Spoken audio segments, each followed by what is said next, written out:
Dobrý deň, milí priatelia, vítam vás opäť na terapii HeroWorks.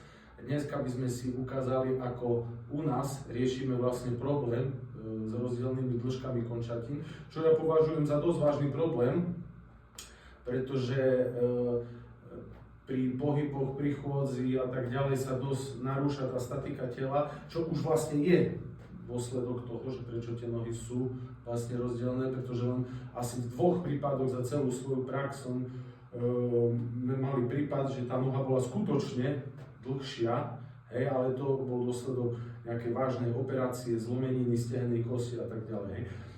Ale vo väčšine prípadov je to problém narušenej statiky tela. Dobre, takže poďme si pozrieť, ako to má Tomáš.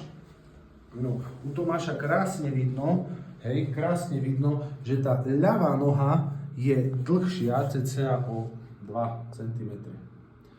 Hej, myslím, že je to dobre vidieť. Sme tu viacerí, takže vedia to potvrdiť. Dobre, takže ja si v tomto prípade idem pozrieť, ako sú na tom lebečné kosti. Hej. Takže lebečné kosti máme tu na krivo, takže ideme si to zrovnať.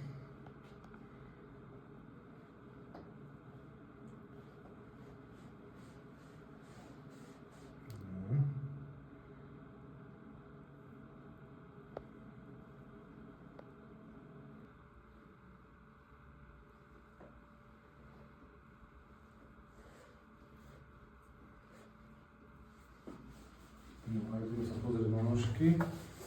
No, teraz je to rovno. Dobre, výborne. Teraz to krásne vidno, že môžem to aj pustiť. Zase to dám k sebe.